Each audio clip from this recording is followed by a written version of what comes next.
So, did you know that our beloved government lied to us again? Anyway, it shouldn't even be a surprise at this time because the government we have in Nigeria always like to lie to us. But then, there's no problem. Of course, politicians are synonymous, or politicking, or being a politician is synonymous to being dishonest. That is why most of the times they will say, why are you being political with the truth? It is because of our country that this kind of expression has been given to lies. So we equate lies with politicking because of this kind of things.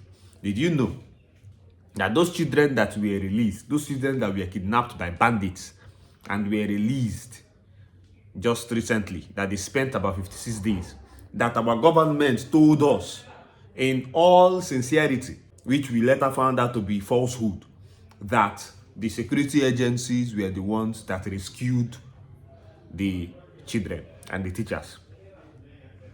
And they even went ahead to tell us that during the fight between the bandits and the soldiers, that a particular 28-year-old soldier lost his life. Now, is it me that say that this particular thing is a lie? No, it's not me, because I was not there. So I actually believed the government, and I was even rooting for the Nigerian army. I was even saying, so we should not even rule out the Nigerian army like that. They're actually trying.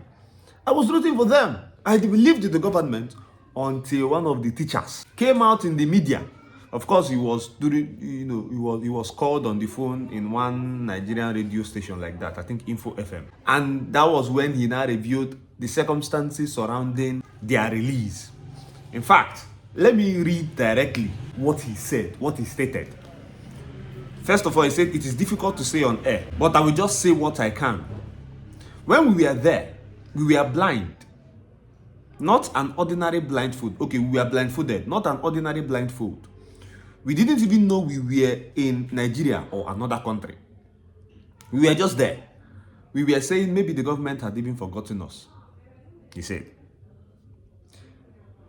They said they were not Boko Haram. They said they were ISWAP. I was the last person who was captured in the school, and I was the last person that was released. So the name of this teacher is Olatunde. So he was saying that, of course, when they came to take them, that he was the last person that was taken. He was also the last person that was released. And so he had a lot of time to witness the circumstances surrounding his release. And so let us still go ahead with his testimony, or with his account of what happened. For these 56 days, we the teachers did not bath. We did not wash our clothes. When we got there, they told us not to pray. After a month, they allowed us to pray. But, okay, these are not the ones that we were talking about. Said their release came unexpectedly when the kidnappers' commander informed them that they had been freed.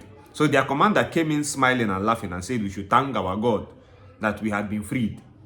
The next thing they said was that we should open our eyes. He said when they released us, everybody had gone. They said I should not carry the handcuff home because the key had broken. One of them even suggested they should cut off my hand, but another said no. They later used a small rope to remove the handcuff. I was just saying that now, ordinarily, they would have been free together.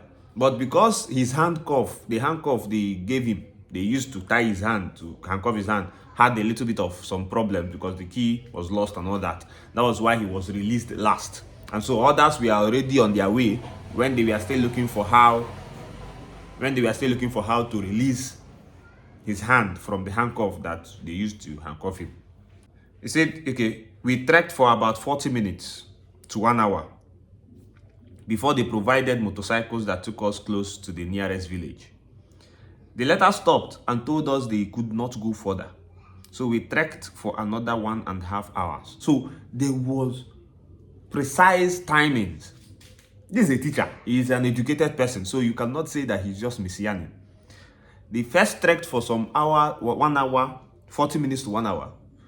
When they now got bike provided by the bandits, entered the bike, and they rode for some time. They now told them, see, we cannot continue. So they now left them for them to trek, and probably they gave them direction for them to trek up until 1 hour, 30 minutes. Now, what did they now see? They said we trekked for about 40 minutes to 1 hour before they provided, okay, I've read there. for another 1.5 hours before we got to where the government people who came to rescue us were. So these people, the government people, did not actually fight with these bandits. They were somewhere, which means it is possible. I am not saying that this is what happened because I was not there. It is possible that they had already agreed with the bandits. The government has already agreed with bandits for them to be there waiting for these people. Very, very possible. They had paid ransom. And so, if you have paid ransom, why are you coming to tell us that you fought with the bandits people and that you rescued the children after fighting? That is a cheap lie. A very cheap lie. You paid ransom. Tell us you paid ransom. Or you released some of the ISWAP people to them because probably that is one of their conditions for them to release the children. Tell us you did that. Don't come and be telling us that you fought with them. If you had fought with them, this person would have included it in his account. There was no time. He stated everything as it is, that he tried for some minutes, they did this one, and they now went to where you people, that are the government people, we are now waiting for them. So you have now agreed with the bandits that, okay, when you bring them out to this particular place, we will be there to take them. And you wonder why Nigeria is not good. You see, when we saw the buses, we were afraid because the people we are speaking Hausa, we were even asking them to show us their identity cards. They kept assuring us that the government sent them. The buses had no number plates and had the Arabic inscriptions. We were afraid they wanted to take us somewhere else. So Olatunde explained how they were allegedly rescued by the government. But instead of the government to come and tell us that, see, we did not really engage in any battle between we and the bandits. They were saying that they engaged in a battle that even made a 128-year-old lieutenant, Abi? Is he lieutenant or captain? To lose his life. So why would you cook up such stories? In order for, is it so that we will say that you people are doing well? Or is it because you want to sound so serious in the eye of the Western community?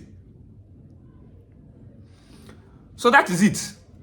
Those children were not rescued in the real sense of rescuing by the military. They were released by the bandits on their own. So until I come your way next time, stay tuned and subscribe to this YouTube channel where I bring you updates and also teach you law. Take care of yourself. I remain the professor. Peace.